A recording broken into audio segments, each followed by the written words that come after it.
ఒక వ్యక్తి తన తాలూకు ఒక చిన్న చార్టర్డ్ ఫ్లైట్లో వెళ్తుండేను. అనుకోకుండా ఆ ఫ్లైట్ ఏదో ప్రాబ్లం వచ్చింది, పొలాల్లో ల్యాండ్ చేశాడు.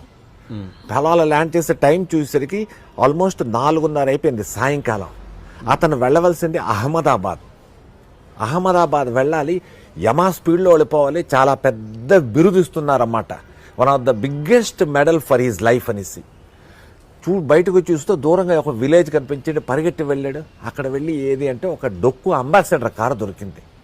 రిక్వెస్ట్ చేశాడు, నన్ను అహ్మదాబాద్ దాకా దింపుతావా అనేసి. అలాగే సార్ దింపుతా అన్నాడు. ఓల్డ్ అంబాసిడర్ కారు వాళ్ళు వెళ్తున్నప్పుడు వాళ్ళ ప్యాసేజ్ అంతా ఈ విలేజ్కి అహ్మదాబాద్కి మధ్యన ఒక చిన్న ఫారెస్ట్ స్ట్రెచ్ నుంచి వెళ్ళాలి. 5:30 కారు అయిపోయింది. అలాంటి టైంలో మొత్తం కారు మబ్బులన్నమాట, వర్షం, విపరీతమైన వర్షం ఆరంభమైపోయింది. ఆ కారు వాడు చెప్పాడు, సార్ నా కారు ఈ చీకట్లో డ్రైవ్ చేసే పొజిషన్లో లేదు సార్, ఎందుకంటే నాకు వైపర్స్ కూడా లేవు, మీరేమనుకోకపోతే నన్ను క్షమించి అని. అక్కడికి వెళ్ళి డోర్ నాక్ చేశాడు. చేస్తే ఒక లేడీ డోర్ ఓపెన్ చేసింది.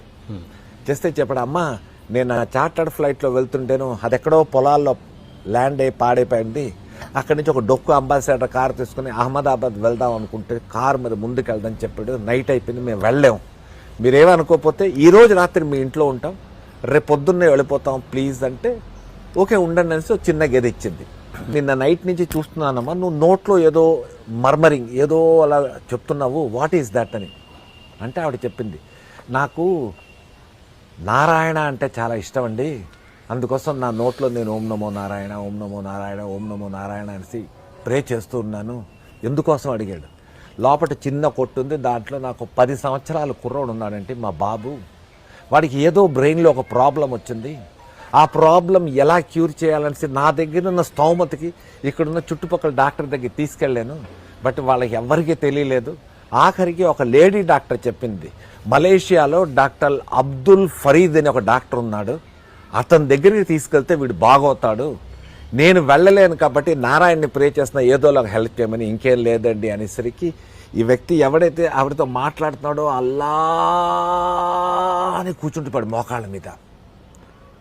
చెప్పాడు, నా పేరే అబ్దుల్ ఫరీద్ అమ్మా, నేనేమో యాక్చువల్లీ అహ్మదాబాద్ నాకు అవార్డు ఇస్తారని వెళ్తుండే నా ఓన్ ఫ్లైట్లో.